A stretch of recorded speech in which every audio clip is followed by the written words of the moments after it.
gli amici, i nostri sardi, lo dico da sarda acquisita, io sono più di questa zona che come origine, come nascita, che cosa stanno percependo? La sensazione che non venga fuori la drammaticità delle cose. Nel suo libro Fernando Codonesu parla della necessità di dare una svolta. Partiamo dal disastro, dal male, per dare una svolta. Ma una svolta perché? Vado dal senatore Cotti. Una svolta perché la Sardegna sta morendo, ma ce l'abbiamo questa percezione. Sta morendo o perché finisce sott'acqua per errori catastrofici fatti dall'uomo, anche legati ad eventi catastrofici, ed è insomma l'altro ieri è nevicato sulla Sfinge di Cheope, è nevicato sulle piramidi d'Egitto, ma ci pensiamo, non succedeva dal 1600, sta succedendo qualcosa di veramente drammatico, ma noi ce l'abbiamo messa tutta per aiutare gli eventi atmosferici a fare disastri ancora maggiori. La Sardegna sta morendo perché è finita una stagione dello sviluppo più o meno imposto. È finita, cioè ogni giorno, ogni istante, sotto il palazzo del Consiglio regionale o in Viale Trento ci sono centinaia di persone in carne ed ossa che vanno lì a manifestare la disperazione, la fine del guadagno, la fine del lavoro, la chiusura della fabbrica, il rinvio sine die di scelte che stiamo aspettando. Dico, ce l'abbiamo questa sensazione. Io vorrei ritornare proprio su questo. Senatore Cotti, io la conosco da non mi ricordo più da quanto, da decenni, io sono più vecchia, ma comunque ambientalista convinto, sempre in prima fila per la difesa del territorio, per la difesa dell'ambiente, e adesso una delle primissime cose che ha fatto, ha convinto un po' di gente del suo nuovissimo schieramento, del suo nuovissimo partito, a venire a vedere che cosa sta succedendo in quelle aree, in quelli che sono stati storicamente i più grossi poligoni di tiro, con diverse naturalmente anche funzioni, ma certamente i più grossi poligoni per esercitazioni militari presenti in Sardegna. Stiamo bypassando la Maddalena, la stiamo bypassando, è un altro capitolo. Lì gli americani se ne sono andati e ancora non sappiamo bene che cosa c'è veramente, che cosa avete scoperto e che cosa intendete fare. Scusate se un attimo di...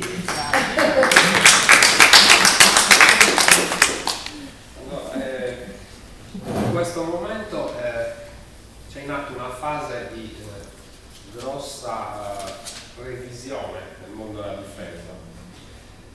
Innanzitutto per effetto della legge 244 del 31/12 del 2012, sottolineo la data perché quello è stato uno degli atti finali del governo Monti prima delle elezioni, che è stata lanciata, diciamo, per rendere un po' più simile le nostre forze armate a quelli che sono gli altri eserciti europei. In particolare il problema che è stato riferito delle nostre forze armate è che c'erano troppi militari, 190.000, e entro il 2024 devono essere portati a un numero di 150.000, abbassando la cifra, la spesa per il personale al 50% del bilancio militare. E contemporaneamente si vorrebbe invece alzare al 25% le spese per le spese correnti e per gli investimenti, che più o meno vanno attestandosi in tutta Europa appunto su queste cifre: 50% per il personale, 25% per le spese correnti, 25% per gli investimenti. Investimenti significa nuove armi o nuovi mezzi armati. Erroneamente si è diffusa la voce che questa revisione potesse portare un risparmio nelle spese per gli armamenti. Non è vero, basta leggersi la legge per intero e c'è un articolo che prevede che tutto il risparmio effettuato per la contrazione sia di strutture che di personale va obbligatoriamente speso nel settore della difesa. Quindi noi abbiamo fatto una legge in Italia che ci impedisce di abbassare le spese militari, è una cosa incredibile.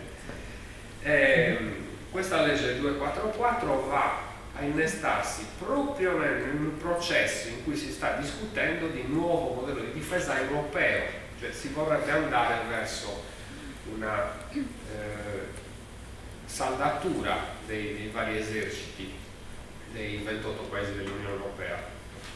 Anche qua si è diffusa una voce secondo cui lo scopo sia soprattutto quello di risparmiare per non avere dei doppioni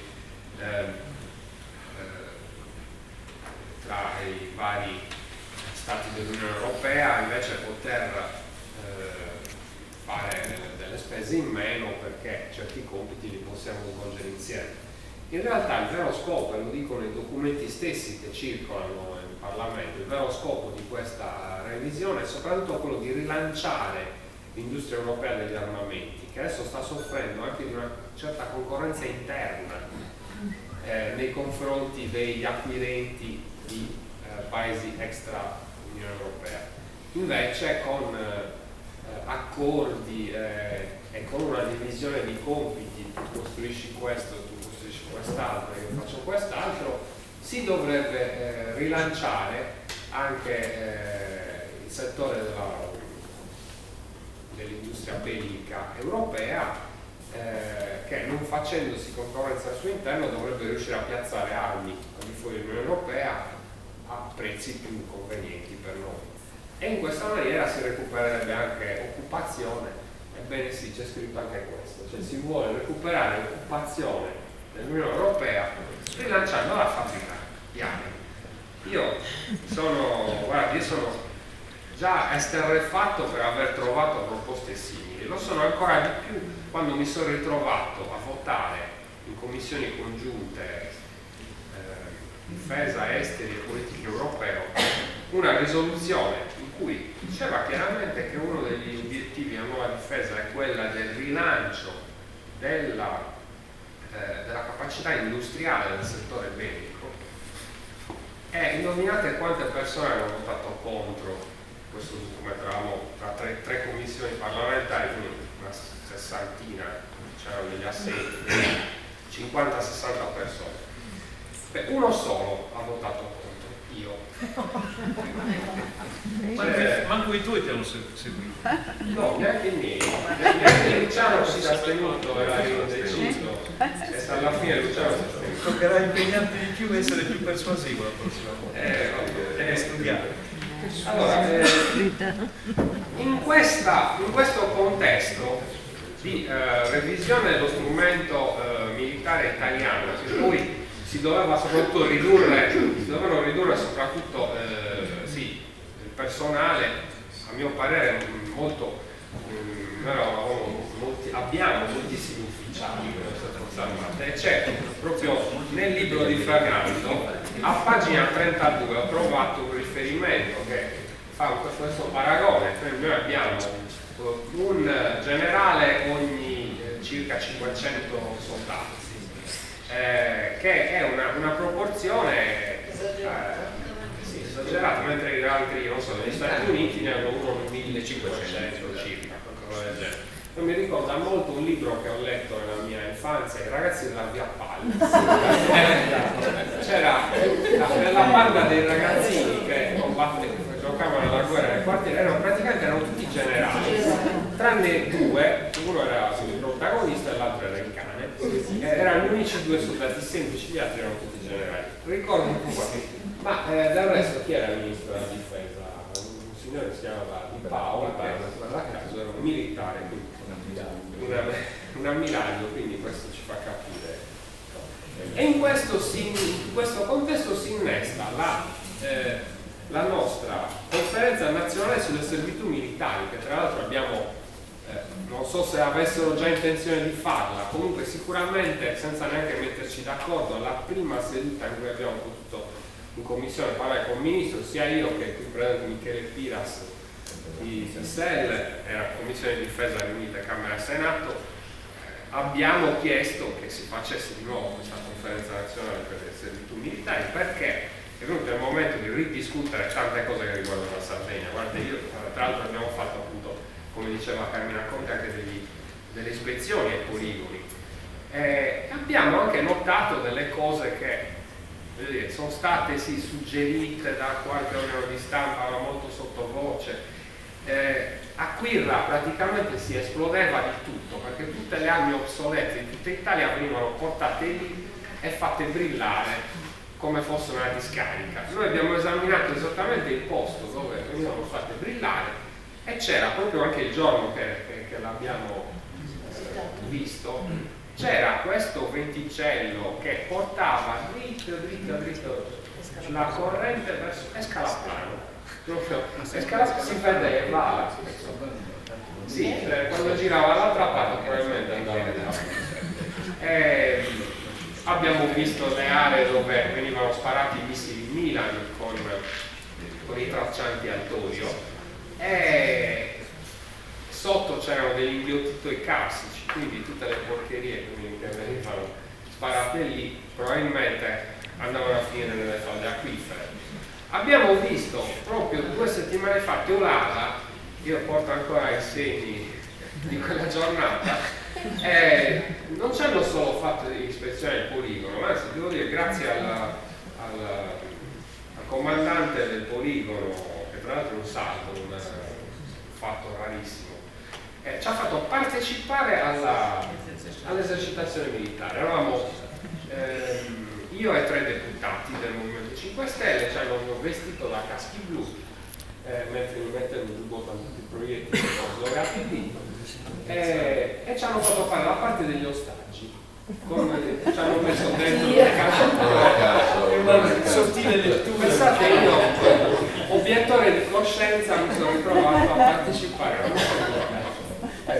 vabbè, poi sono arrivati con gli elicotteri che hanno sulle le corde, ci hanno liberato, e poi una volta liberati noi che facevamo la parte dei caschi blu dell'ONU, allora finalmente lo Stato marrone ha potuto attaccare lo Stato verde che era alleato con lo Stato viola. Questo era lo scenario, e arrivano questi 10 o 15 carri armati e hanno cominciato a sparare in quella povera isoletta di Cava Zaffarana, che è veramente assurdo che anche all'interno di un poligono così grande abbiano scelto questo che è veramente un paradiso, uno dei posti più incantevoli che abbiamo in Sardegna, e ne abbiamo tanti, e l'hanno sprecata per spararci di tutto. Questi missili, quelli veri esplodevano, facevano buche enormi, quelli a testata inerte non esplodevano e quindi si infilavano nel terreno, andavano sotto e sparivano. Figuratevi cosa vuol dire mettersi a tentare di bonificare, è assolutamente impossibile. Dovrebbero ripagarcela quell'isola che è un patrimonio inestimabile. Io devo dire che intanto va assolutamente sfatato il suo mito, ma almeno il poligono è salvato dalla cementificazione. Ma per piacere, ma buttare giù una casa e farne sparire le tracce, ma è molto più semplice che far sparire le tracce di tutto quello che hanno fatto lì dentro. Quelle erano zone popolatissime di animali, sia d'allevamento. Io credo che nel poligono del Salto di Quirra ho sentito parlare di 15.000-20.000 cani. In quest'ultimo periodo, a Teulada addirittura c'erano anche animali selvatici, c'era anche il cervo, non so. Quindi non è assolutamente vero che i poligoni proteggono l'ambiente, e noi dobbiamo batterci sia perché questi poligoni ci portano anche alla salute, chiudo con questa, sia perché ci portano via la possibilità di sviluppare la nostra economia. E poi, se permettete, io faccio sempre questo esempio del 2006. Nel 2006 cosa è successo? Si è svolta una esercitazione militare multiforze, perché si svolgono sia a Quirra che a Teulada. Addirittura viene anche affittato il poligono a forze militari stranieri o chi vuole provare bombe, armi al modico prezzo di 50-60 mila euro all'ora, ecco perché non lo vogliono chiudere, questi mica vanno alla Sardegna, subito vanno allo Stato. E nel 2006 si è svolta un'esercitazione multiforze ufficialmente di peacekeeping. C'era una serie di partecipanti, tra cui Israele. L'esercito norvegese che doveva partecipare, come ha visto l'elenco dei partecipanti, peacekeeping, Israele al top.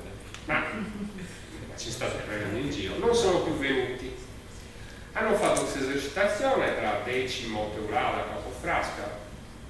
Dopo 10 giorni l'esercito di Israele bombarda il Libano, attacca il Libano, da lì che poi si è originata la missione in cui noi italiani siamo protagonisti lì.